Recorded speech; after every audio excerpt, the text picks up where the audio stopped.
흑우가 아니라 흑범. 네, 흑범의 해라고 합니다. 아주 복 많이 받으시기 바라겠습니다. 뭐 복 많이 받으라는 것보다 이쪽에서는 돈 많이 버시라는 게 더 와닿는 말이지 않을까 싶습니다. 아무튼 돈 많이 버셨으면 좋겠습니다. 이 두 가지를 봐라. 첫째는 중국. 오늘로써 이제 위안화 거래, 뭐 후오비, OKX, 바이낸스, 그래서 중국 내 거래되는 거 이제 끝납니다. 둘째, 옵션 만기 이제 끝났죠. 그래서 이 두 가지의 악재가 이제 12월 31일부로는 이제 없어집니다. 이제 1월 1일 되면 이제 없어집니다. 그러니까 미국 10년물 그 수익률과 비트코인 가격을 같이 봤습니다. 그리고 대체적으로 같이 움직였죠. 근데 여러분 잘 아시다시피 수익률, 그러니까 10년물 국채 수익률이 올라간다는 것은 그만큼 사람들이 그 안전자산이잖아요. 10년물 국채라는 것은 안전자산이잖아요.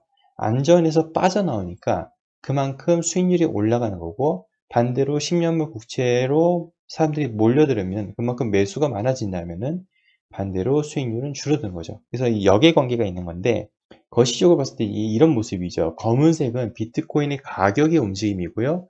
파란색 선은 10년물 국채 수익률을 나타내는 것입니다. 자, 대체적으로 봤을 때 어떤가요? 10년물 국채 수익률이 증가한다는 것은 대세적으로 증가하잖아요. 비트코인이 줄을 때 감소하고요. 자, 왜 그럴까요? 위험으로부터 회피를 하기 때문에 여기 있는 자금들이 나가겠죠. 그러니까 내려가겠죠. 자금들이 그러니까 안전자산으로 가려니까 많이 쏠리니까 수익률은 줄어들 수밖에 없는 거고, 그리고 위험자산으로 사람들이 공격적으로 투자하니까 안전자산에서 빠져나가니까, 즉 10년물 국채에서 빠져나가기 때문에 국채 수익률은 올라가는 거죠. 이 국채 수익률이 사실 고정이 되어 있는 건데 수요와 공급에 따라서 이 수익률이 바뀌는 거라 이렇게 우리가 이해를 하잖아요. 이렇게 보셔야 되는데, 얼마나 몰리느냐, 빠져나가는 데서 바뀌는 건데, 이걸 좀 부분적으로 좀 보기로, 이걸 좀 부분적으로 보도록 하겠습니다. 예, 허니 오트밀님, 안녕하세요. 새해 복 많이 받으세요. 라고 또 이렇게, 예, 여기 입에 또, 뭔가요? 필인가요? 그래서 이렇게 또 꽃갈 모자 쓰시고, 네, 다들 새해 복 많이 받으시고 가겠습니다. 그래서 부분적으로 우리가 뜯어볼 거예요. 지금 아까 이게 큰 부분을 지금 보셨는데 이걸 부분 다 뜯어볼 거예요. 그래서 결론이 뭐냐, 현재는 어떤 상황이냐 해서 결론을 한번 지어보도록 하겠습니다. 자, 10년물 국채 수익률이 내려간다는 것은 그만큼 10년 국채로 사람들이 많이 뛰어든다. 글로 많이 들어간다. 그리고 사람들이 거기서 안전자산 빠져나올 때, 10년물 국채로 빠져나올 때는 올라간다, 이렇게 보시면 됩니다. 자, 그럼 바로 들어가도록 할게요. 자, 이건 언제 시절이냐면 바로 2013년 강세장일 때 모습입니다. 이때는요, 10년물 국채 수익률과 비트코인의 이 가격의 움직임은 같았습니다. 즉 커플링이었습니다. 그래서 이건 아주 말이 되는 거죠. 올라갈 때 올라가지고 내려갈 때 내려가지고 올라갈 때 올라가지고 확실한 커플링이었습니다. 올라가는 것은 그만큼 사람들이 이쪽으로 크립토로, 그러니까 뭐 크립토를 비롯한 주식이 될 수도 있고요. 아무튼 위험 자산으로 사람들이 공격적으로 가기 때문에 안전자산에 빠져나오니까 그 수익률이 올라갔던 거죠. 반대로 이때는 이제 해칭을 하기 위해서 들어오다 보니 수익률 떨어지고 이렇게 가는 거고요. 두 번째 우리가 뜯어봐야 될 것은 바로 2014년 베어마켓, 즉 약세장일 때입니다. 이것도 동일합니다. 비트코인 내려가잖아요. 이제 10년물 국채 수익률 내려가고 비트코인 살짝 반등할 때 얘도 반등하죠. 그러니까 이때 보시면 이때는 어떤 움직임이냐, 이 위험 자산에서 안전 자산으로 이동을 하기 때문에 수익률이 떨어졌고, 이때는 이제 공격적으로 조금 위험을 감수하고 싶은 이런 이제 돈들이 있다 보니 일로 와서 살짝 이렇게 올라와 주는 모습을 보였었다. 이것도 역시 예외적인 상황은 아니죠. 근데 우리가 정작 주목해야 될 것은 이런 평범한 일반적인 것을 주목하기보다 예외적인 것이 더 중요한 거죠. 그래서 예외적인 것은 이렇게 붉은색으로 동그라미 처리가 되어 있습니다. 이건 약간 디커플링인데요. 첫 번째 이상한 케이스, 첫 번째 예외적인 케이스라고 보시면 되겠습니다. 자, 이건 보시면요. 비트코인 가격은 올라가요. 근데 오히려 10년물 국채 수익률은 내려가고 있죠. 이건 어떻게 이해해야 될까? 이따가 우린 다시 한번 보도록 할게요. 일단 현상만 볼게요. 이건 다르다는 거예요. 예외적인 상황. 처음으로 우리가 볼 수 있는 예외적인 상황입니다. 뒤에도 몇 개 있어요. 두 개 더 있거든요. 이상하죠? 이렇게 되면 위험 자산으로 사람들이 쏠렸다는 건데 위험 자산으로 쏠렸다는 게 아니죠. 오히려 안전 자산으로 쏠렸다는 거죠. 10년물 국채 수익률. 이게 이제 기준으로 되면은 그렇다는 거죠. 이해할 수가 없는 부분이었어요. 이 랠리 자체가. 자, 그 다음에는 이제 이거 언제 시기냐면 2016년부터 2017년 불마켓, 불장일 때 비교인데요. 이 비트코인 가격과 10년물 국채 수익률 이거 가격 상관관계를 보시면 이거 동일하죠. 커플링이죠. 그래서 이건 오케이. 자, 또 예외적인 상황 발생합니다. 자, 여기 보시면요.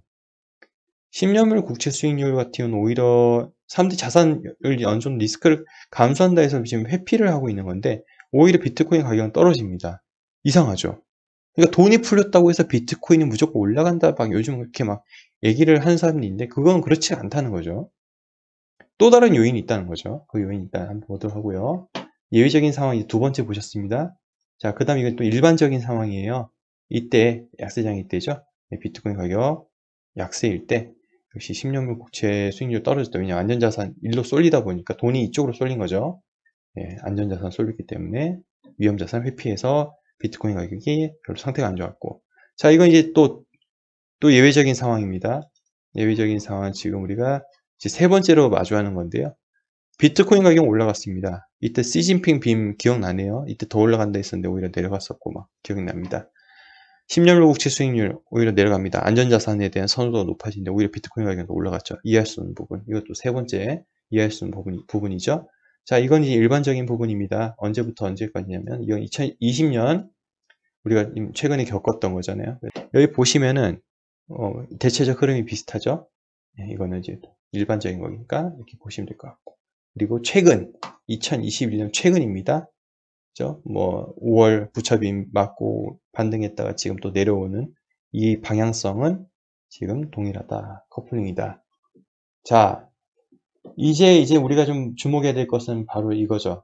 이 세 가지가 이상했던 거를 알아야 돼요. 일반적인 거는 어차피 일반적인 거니까 누구나 다 알고 누구나 다 이해하기 쉽고 교과서적으로 수학 공식처럼 맞출 수 있는 거지만 우린 예외를 봐야 되는 거잖아요. 그래서 이 세 가지 예외적인 사항에 대해서 왜 그랬는지를 한번 보도록 할 건데요. 또 다른 요인이 있다는 거죠. 그 요인을 알아야 됩니다. 이 요인이 뭐냐? 단기 보유자와 장기 보유자의 그 차이 때문에 그렇다. 이 대체적으로 비트코인의 대세적인 상승은 어떻게 해서 이루어지냐? 장기적으로 보유했던 사람이 단기 보유자에게 물량을 넘기면서 가격을 올리는 이런 패턴을 보여왔었다는 거죠. 여태까지.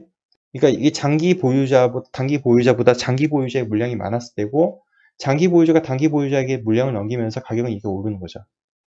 반대로 가격이 약세일 땐 단기에서 장기 보유자로 물량이 또 넘어오고 반대로 그죠? 그럼 이때 올라갔을 때 2020년 말부터 2021년 상반기 이렇게 올랐을 당시에 보시면 장기에서 단기 보유자로 물량이 넘어가면서 가격이 올랐었죠. 자, 그럼 지금은 오히려 장기 보유자 물량이 늘어났던 거죠. 최근에 뉴스를 아마 보셨을 거예요. 11월 말인가? 그때부터는 또 장기 보유자 물량이 또 줄어들기 시작했다. 뭐 그런 걸 이제 보셨을 건데 지금이 이런 큰 매크로적 관점에서 봤을 때 이제 어떻게 봐야 될 것이냐. 그걸 얘기를 하는 거죠. 이제 그걸 이제 얘기하고 싶어 하는 겁니다. 일단은 예외적인 상황이 총 3가지가 있었는데 그거에 대해서 먼저 얘기를 해보도록 하겠습니다. 2016년 강세장이었죠. 이때 여러분 아까 봤지만은 이게 강세장이었어요. 근데 사람들은 안전자산에 대한 선호도가 높았죠. 즉 위험자산에 대한 회피가 늘었던 시기인데 왜 올랐었냐? 바로 장기 보유자에서 단기 보유자로 분배가 일어나면서 비트코인 가격이 조금 올랐었던 거죠. 그래서 그러면 10년물 국채 수익률에 대해서도 우리가 집중해야 되겠지만은 비트코인 고유가 지니고 있는 어떠한 별도의 추가적인 사항은 바로 장기 보유자와 단기 보유자의 이 상관관계, 즉 비트코인 서플라이 쇼크 레이시오, 그죠? 이거를 우리가 봐야 되지 않을까.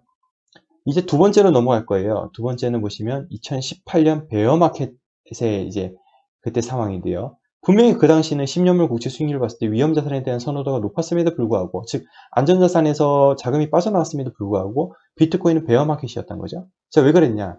이때는 더 이상 장기 보유자가 단기 보유자에게 넘길 물량이 존재하지 않았던 거죠. 거의 없었던 거죠. 넘길 만큼 넘겨버리기 때문에 그만큼 모멘텀이 이제 잃어버리기 때문에 다시 모아가야 되는 단계가 필요해서 이런 약세장이 펼쳐졌던 거고, 그때 다시 한번 이 낭떠러지, 절벽 낭떠러지가 한번 있었던 거죠. 이제 세 번째 예외적인 상황, 아까 총 3개라 했죠. 이것도 보시면 비트코인 가격이 올랐는데, 자, 왜 그때 당시에 그거 신용물 국채 수익률을 봤을 때는 왜 사람들은 안전자산에 대한 선호도가 높았을까? 이건 이제 이걸로 봤을 때는 역시 장기 보유자가 단기 보유자한테 넘겼을 때, 이거는 솔직히 딱 이렇게 막 선이 일정하게 돼서 그러니까 이런 식으로 이게 예측이 힘든 게 왜 그러냐면요. 이 라인 때 갈지 누가 어떻게 합니까? 대부분 이렇게 갔다 이렇게 갈 줄 알겠죠. 여기 맞췄겠죠. 근데 여기 맞췄잖아요. 이거 누가 합니까? 이거는 그죠? 그래서 아무리 온체인 지표를 봐도 모를 수밖에 없는 게 바로 이러한 상황 때문이었습니다. 여기까지 갈지 몰라요. 이거 흐름은 아는데 어디서 꺾일지를 우리가 알 수 없기 때문이죠. 장기 보유자가 손해를 보면서 단기 보유자한테 갔던 시절도 있어요. 그러니까 아까 무조건 이게 뭐 그게 올라가는 게 아니에요. 여기서 떨어지면요. 오히려 가격 내려갔죠? 장기 보유자에서 단기 보유자 갔잖아요. 근데 손실을 보면 내려갔습니다. 얘 또 손실을 보면 내려갔습니다. 이땐 코로나 때, 3월 코로나 때, 2020년 작년 3월 코로나 때였잖아요. 그래서 이때 이 상황은 좀 수익률이 좋지 않았습니다. 이 두 개 예외적인 상황 또 이것도 추가적으로 알아야 되고 자꾸 예외가 자꾸 추가가 되죠. 그래서 지금 정리를 좀 하자면 미국 10년물 국채 수익률하고 비트코인 가격은 높은 상관관계가 있지만 아까 예외적인 상황 세 가지 봤고 장기 보유자가 단기 보유자에게 물량이 넘어감에도 불구하고 오히려 손실을 입었던 이런 시기도 두 개 있었습니다. 그럼 지금은 어떠냐? 이 사람 필자가 이제 예상하기는 본인이 생각했을 땐 요 라인이 어느 정도 피 크지 않냐. 그래서 이거보다 떨어지면서 이제 가장 중요한 요소잖아요. 그래서 떨어지면서 비트코인 가격이 한 번 더 올라줘야 되지 않나 이제 그렇게 예상하고 있습니다. 근데 그 기간은 2022년 전체 풀이 아닐 수도 있겠죠.